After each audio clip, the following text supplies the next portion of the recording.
Meus irmãos, vamos abrir a palavra do Senhor no Evangelho segundo João, no seu capítulo 16.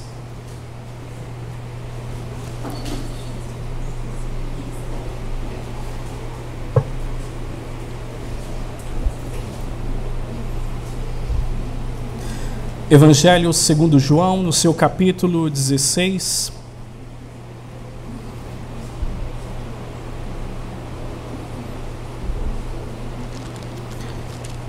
Vamos ler até o versículo 16.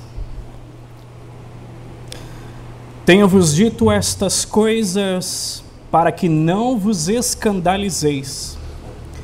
Eles vos expulsarão das sinagogas, mas vem a hora em que todo o que vos matar julgará com isso tributar culto a Deus.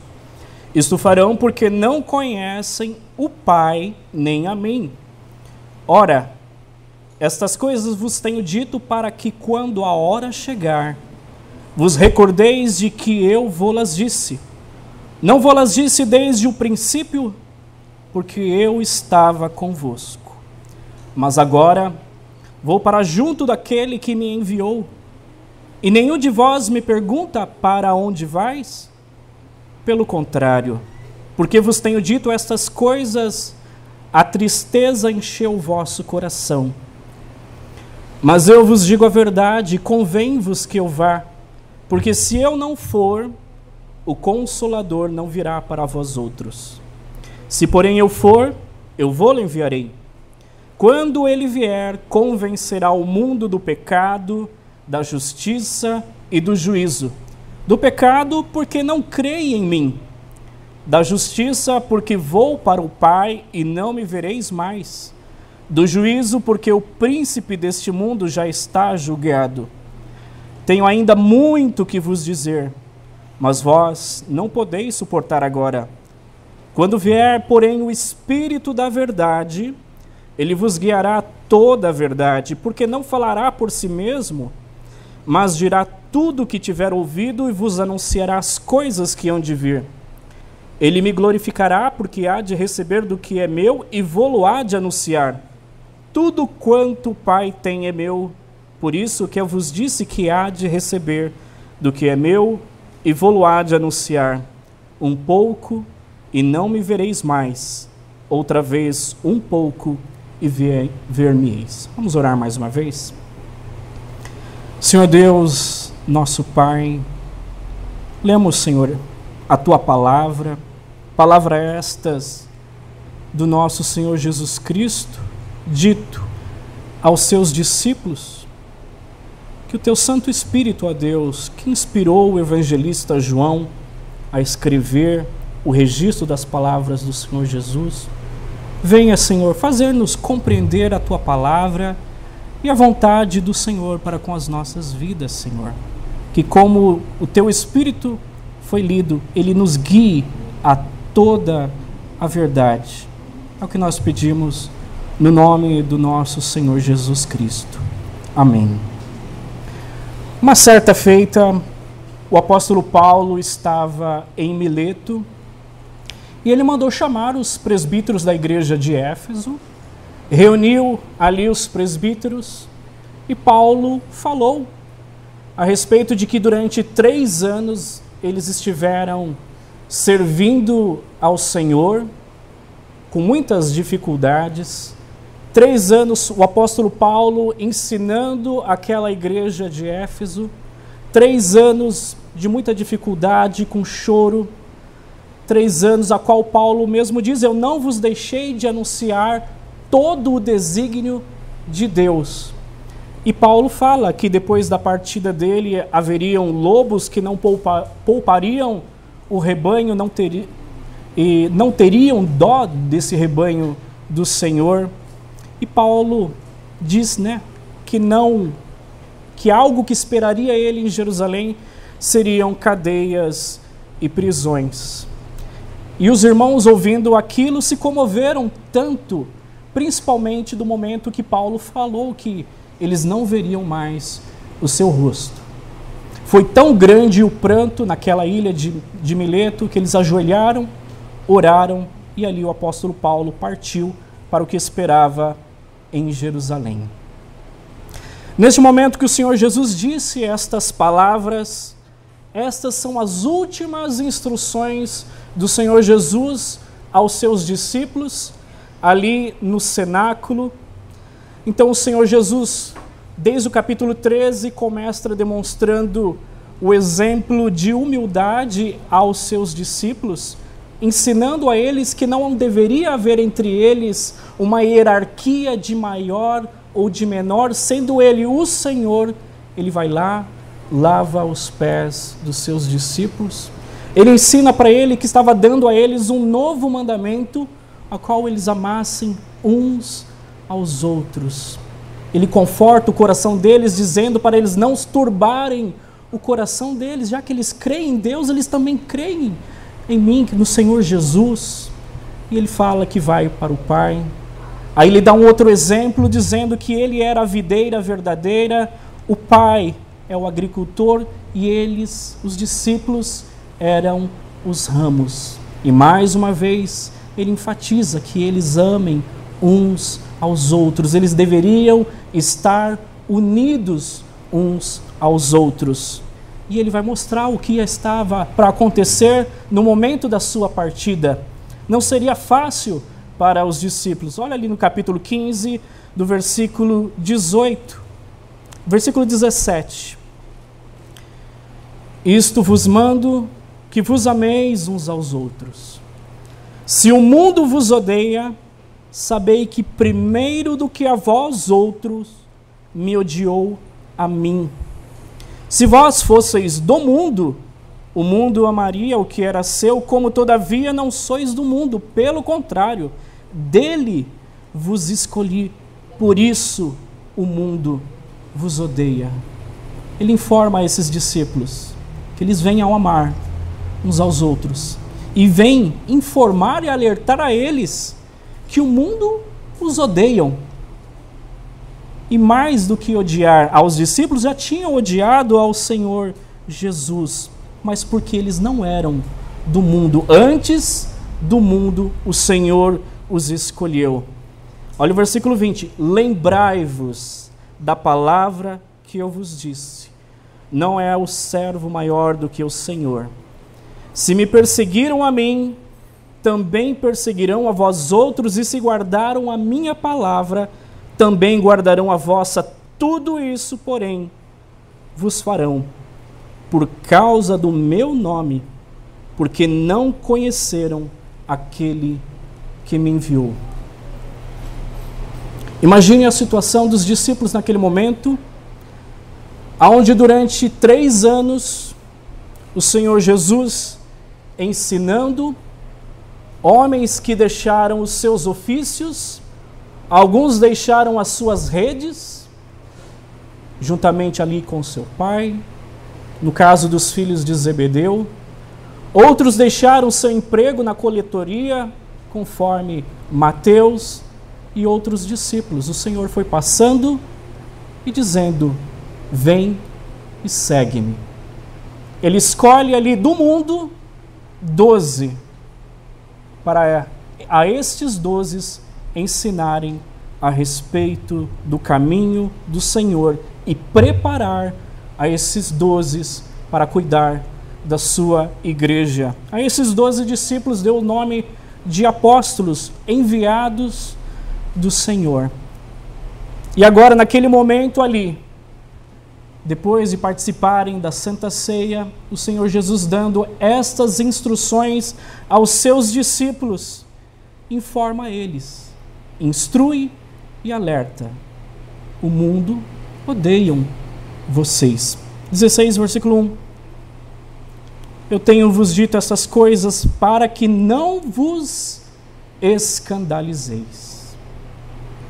A história narra, principalmente no livro de Atos dos Apóstolos, esses acontecimentos, o ódio que os judeus depositaram a esses discípulos do Senhor. O livro de Atos mostra cadeias, mostra prisões e até mesmo mortes que se sucederam a eles. Mas o Senhor Jesus alerta eles: eu tenho dito essas coisas para que não vos escandalizeis.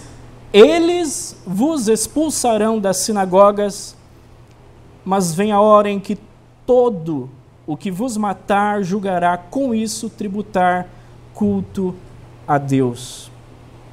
Imagine para um judeu, ali criado desde pequenininho no judaísmo, frequentando uma sinagoga. A sinagoga era o local onde eles prestavam culto a Deus, onde era lida a Torá, a lei do Senhor, aos sábados, onde era um local também de aprendizado, onde se aprendiam a ler e escrever. Toda a educação de um judeu era ali na sinagoga. E imagine para esse judeu que tinha a sinagoga, o local ali de acolhimento a todos aqueles que pertenciam à fé judaica, você ser expulso dentro de uma sinagoga. Você era tido como uma pessoa que nós chamamos de persona não grata.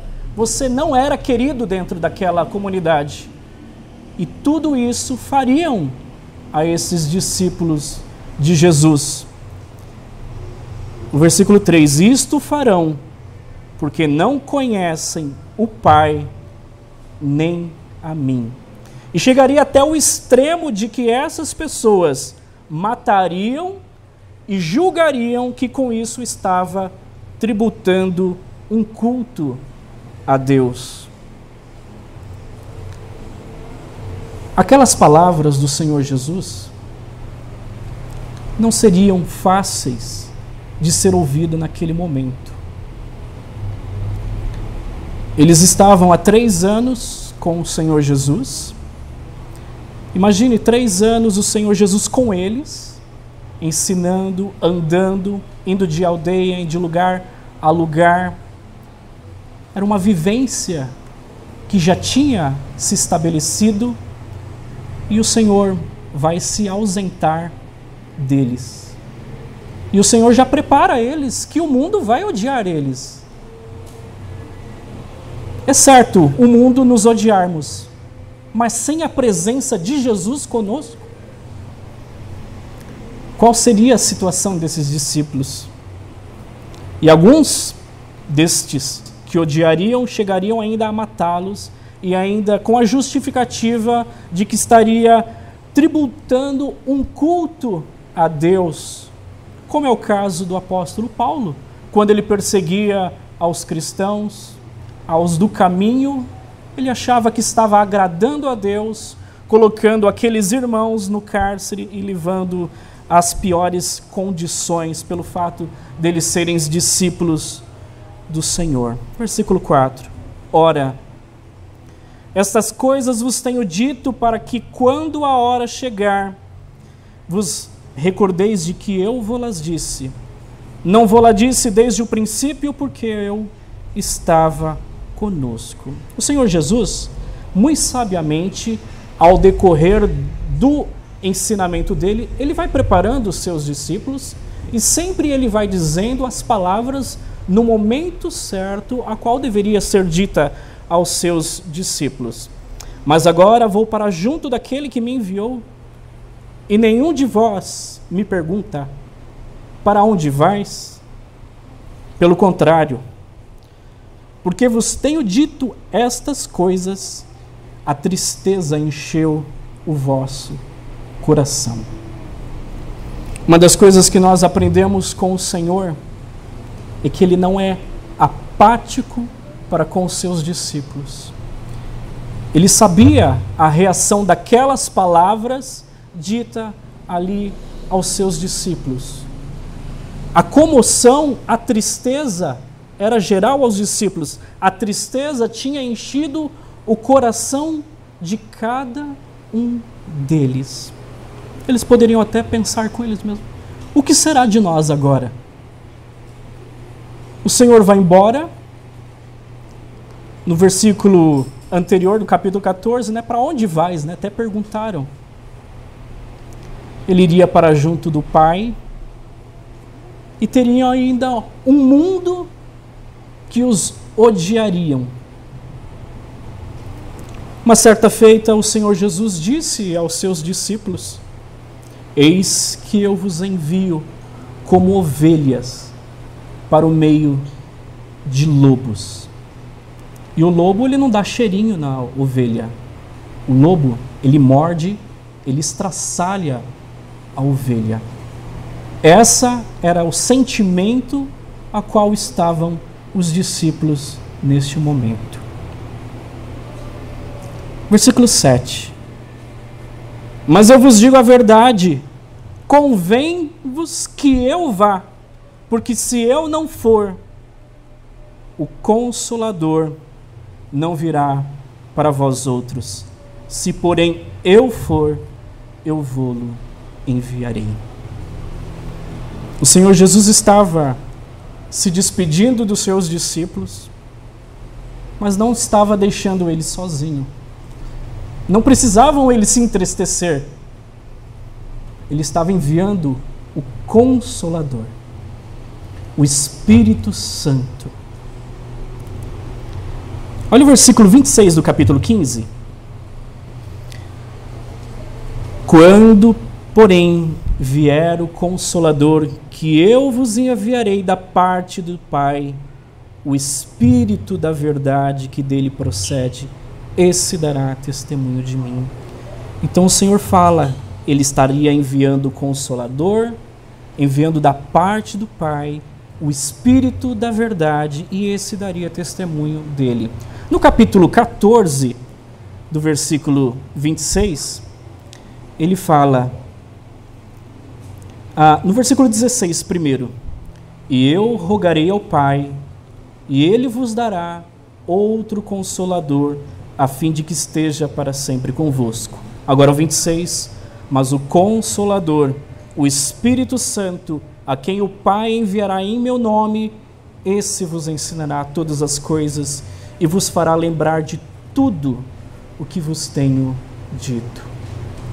O Senhor Jesus estava deixando ali os seus discípulos, pois era necessário que ele fosse, para que fosse cumprido toda a justiça, mas não deixariam eles órfãos.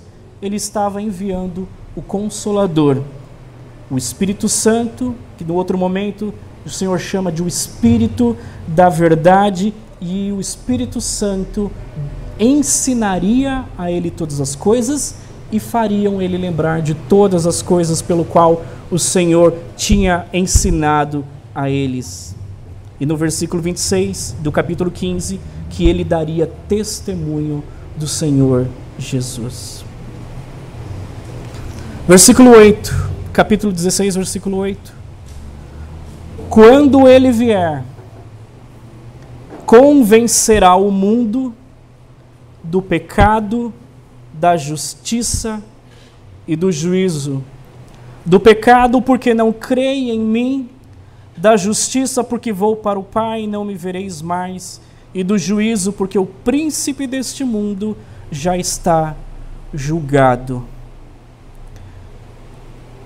Os discípulos seriam odiados, os discípulos seriam maltratados, eles estariam ausentes ali da presença física do Senhor, mas o Senhor enviaria o Espírito Santo, e a respeito daqueles que odiaram e odiariam os discípulos, quando o Espírito Santo vier, este Espírito da verdade, ele vai convencer o mundo do pecado, da justiça e do juízo.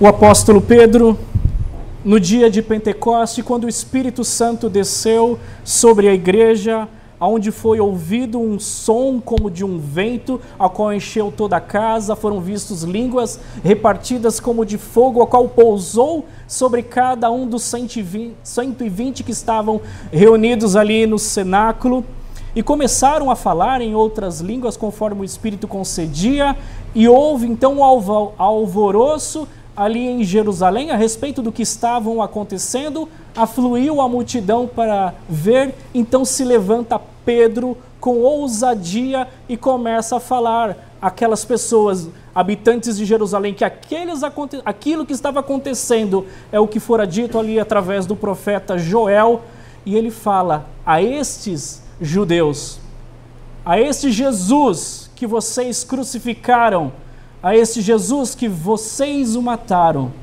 Deus o ressuscitou.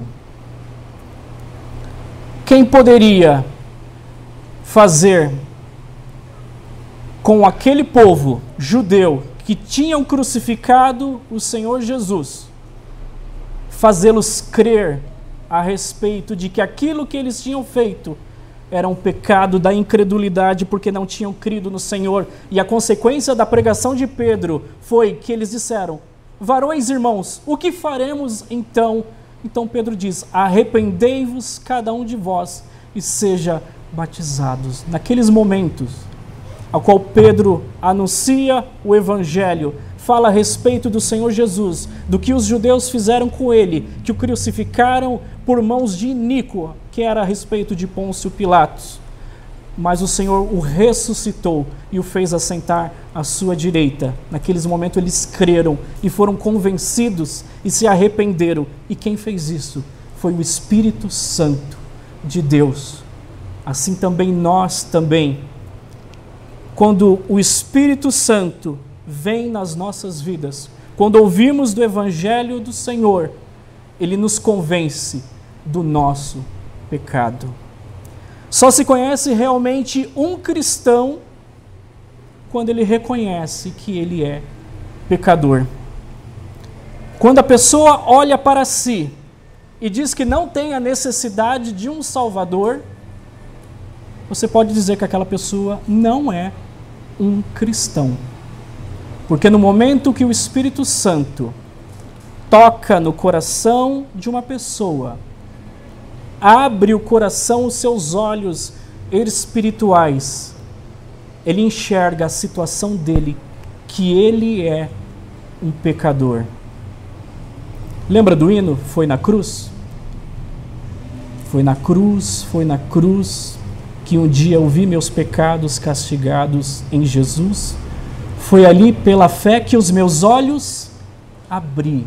Então, aquele momento que o pecador olha, enxerga a cruz e reconhece que ele é o pecador, é porque o Espírito Santo abriu o coração e convenceu aquele homem do seu pecado.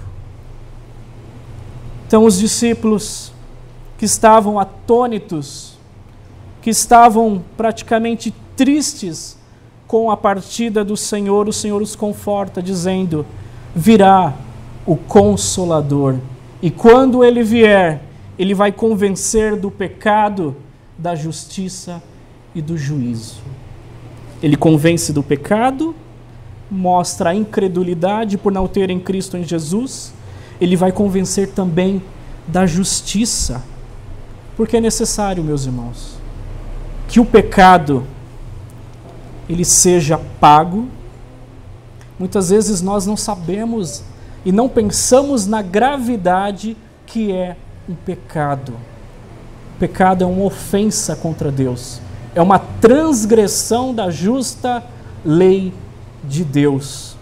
E pela consequência do pecado foi necessário que viesse o Senhor Jesus, era necessário que o Verbo se encarnasse, se fizesse carne, viesse a esse mundo e fosse levado até a cruz, ele fosse oferecido como sacrifício para apagar, para o expiar o pecado do mundo.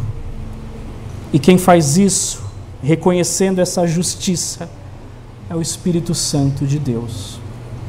Pessoas ali que no momento que crucificaram ao Senhor Jesus, foram convencidas naquele momento de que aquele homem ali crucificado era realmente o Filho de Deus. E o Evangelho mostra isso. Algumas pessoas disseram: verdadeiramente ele é o Filho de Deus. Alguns judeus zombaram no momento da crucificação de Jesus. Alguns até pediram para que Pilatos não escrevessem Rei Jesus Nazareno, Rei dos Judeus. E Pilatos diz: o que eu escrevi, eu escrevi. Mas naquele momento, onde aparece trevas, terremoto, no momento da morte do Senhor, alguns confessaram: realmente ele é o Rei dos Judeus. E quem fez isso, de convencer, é o Espírito Santo de Deus. Quando ele vier convencer ao mundo do pecado, da justiça e do juízo. Do juízo, porque o príncipe deste mundo já está julgado. O Espírito Santo faz também ao homem, convencer ao homem de que este pecado da justiça, ele traz consequência, a consequência é a morte e haverá ainda o juízo do Senhor. E o Senhor já até declara que o príncipe deste mundo, que governa a este mundo, aquelas pessoas, aqueles ímpios, ele já estava julgado. No livro de Efésios, o apóstolo Paulo diz que nós, outrora, quando nós estávamos mortos nos nossos delitos e pecados, nós andávamos conforme os rudimentos do mundo, conforme o príncipe da potestade do ar. Mas no momento a qual o Senhor nos chama, Ele nos ressuscita. E quando o Espírito Santo nos convence a respeito do juízo de Deus. O homem ímpio, ele peca muitas vezes e não tem consciência daquilo que ele está fazendo que desagrada a Deus. O homem ímpio peca e não pensa que haverá ainda um juízo. O homem ímpio peca e se esquece que todos nós compareceremos ante o tribunal de Cristo. Versículo 12. Tenho ainda muito que vos dizer, mas vós não podeis suportar agora. Uma das coisas que nós aprendemos com o Senhor Jesus, que além dele conhecer o nosso coração, ele sabe muitas vezes aquilo que nós aguentamos.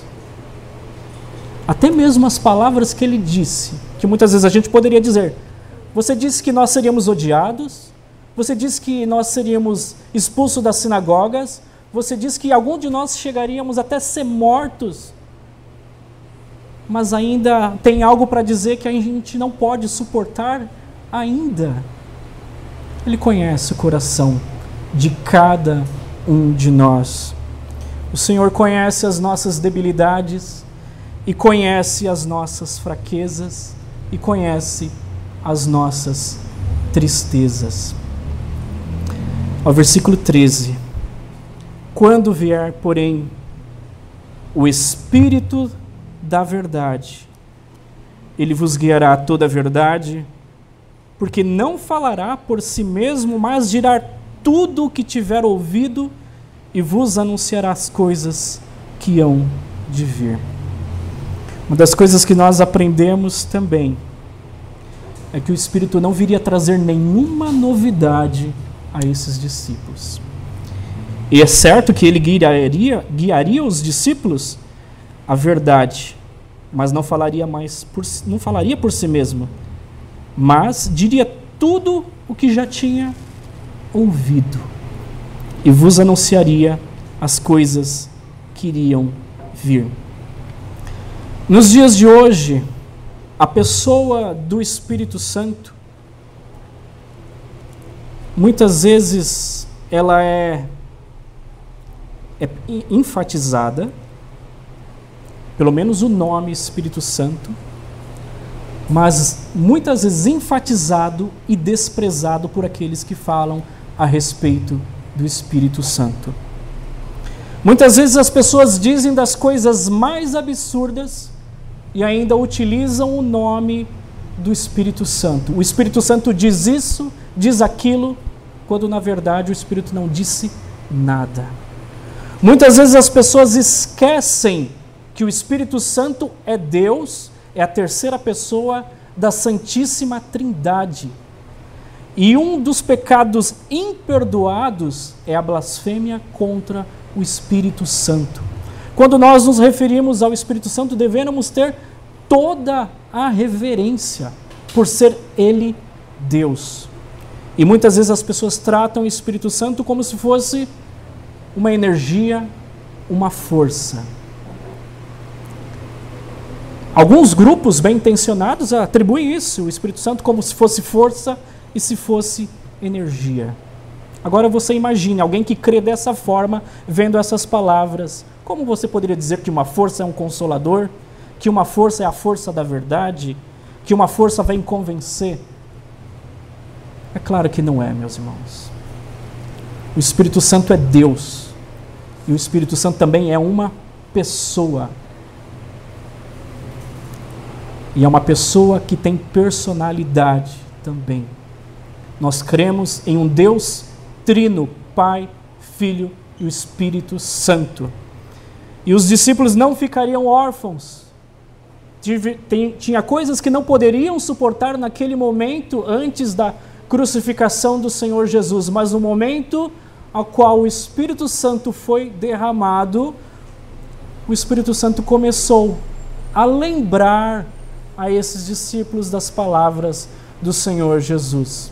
Se naquele sermão de Pedro ali no dia de Pentecostes, se não houvesse o Espírito Santo, não haveria aquele sermão, porque Pedro levantou com ousadia, lembrando a respeito de um profeta que era o profeta Joel, e lembrando a respeito dos 2 salmos, o 110 e o Salmo 16.